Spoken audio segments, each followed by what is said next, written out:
Today, we're revisiting the story that introduced us to a world of magic, mystery, and adventure Harry Potter and the Philosopher's Stone.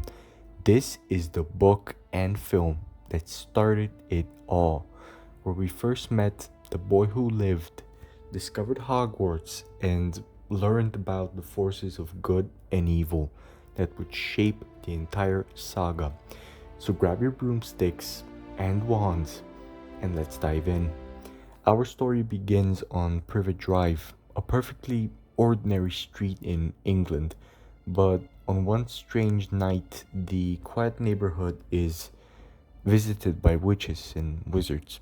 Professor Dumbledore, Professor McGonagall, and a giant named Hagrid gather outside the home of Dursleys. In Hagrid's arms is a baby, Harry Potter. His parents, James and Lily, have just been killed by the Dark Wizard Voldemort. But when Voldemort tried to kill Harry, the curse backfired.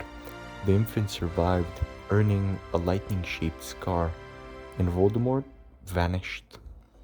With no choice, Harry is left with his only remaining family, the Dursleys. They're cruel, selfish, and determined to stamp the magic out of him. 10 years later, Harry is a skinny, lonely boy, forced to live in a cupboard under the stairs. His cousin Dudley bullies him, and his aunt and uncle treat him like he's a burden. Harry has no idea he's famous in the wizarding world.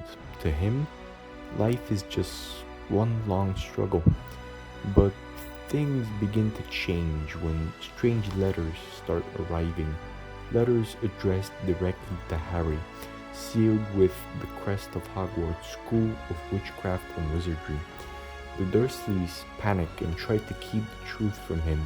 They even flee to a shack in the middle of nowhere. But on his 11th birthday, everything changes. At the stroke of midnight, Hagrid bursts through the door and says the words that will change Harry's life forever. "You're a wizard, Harry." Hagrid whisks Harry away to the wizarding world. First stop, Diagon Alley, a hidden street filled with magic shops, cauldrons, owls, and even a wand maker.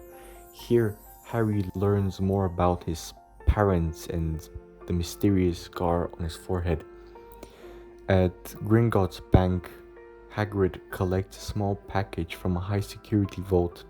Though Harry doesn't know it yet, this package is the Philosopher's Stone, an object that grants immortality. Finally, Harry gets his wand, and in a fateful moment, we learn his wand is special. The connection between Harry and the Dark Lord runs deeper than he could ever imagine.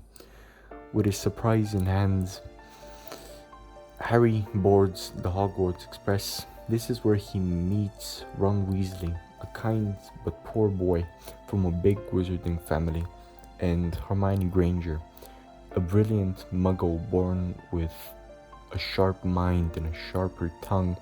When the train arrives, the new students are sorted into houses. Harry's almost placed in Slytherin, the house of ambition and dark wizards, but he insists on Gryffindor, where bravery rules. Ron and Hermione join him there, sealing the trio's friendship. Harry's first year is full of wonder and challenges. He takes classes like potions, charms, and defense against the dark arts. He quickly discovers that Snape, the potion master, seems to dislike him intently.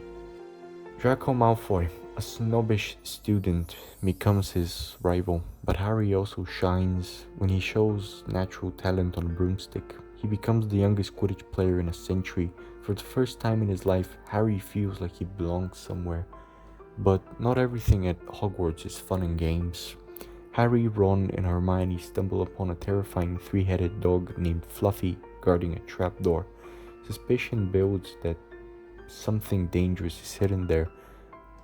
The trio overhear whispers about the Philosopher's Stone, an object capable of producing the elixir of life. granting immortality. Harry becomes convinced someone is trying to steal it. Clues point towards Snape, whose strange behavior makes him seem guilty. The mystery deepens when Harry's broom is cursed during a Quidditch match, nearly killing him. Determined to stop the theft, Harry, Ron, and Hermione decide to go through the trapdoor themselves. To reach the stone, they face a series of magical challenges. First, Fluffy the three-headed dog. Next, deadly devil's snare plants that try to strangle them. Then, a room filled with flying keys that must be caught on broomstick, and a giant enchanted chessboard where Ron sacrifices himself in a dangerous move so Harry can advance. Finally, Harry reaches the last chamber, alone. Inside, Harry doesn't find Snape. Instead, he finds Professor Quirrell, the nervous, stuttering teacher of defense against the dark arts.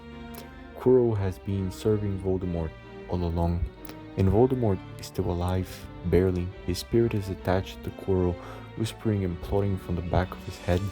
Voldemort orders Quirrell to take the stone from Harry, but the magic protecting it works in Harry's favor. When Quirrell touches Harry, his skin burns. Voldemort's weakened form cannot withstand Harry's presence, and Quirrell is destroyed. Voldemort's spirit escapes, vowing to return. Harry wakes up in the hospital wing where Dumbledore explains everything. The stone has been destroyed to keep it out of Voldemort's hands. Harry also learns more about his mother's sacrifice. The love that saved his life as a baby is what protects him still. At the end of year feast, Gryffindor wins the House Cup, thanks to Harry and his friends' bravery. For the first time, Harry has found not only friendship, but a home. And that's how it all began. Harry Potter and the Philosopher's Stone. The story of a boy discovering who he truly is, stepping into a world of magic and unknowingly preparing for a battle far greater than himself. This is just the beginning. The boy who lived is destined for much more.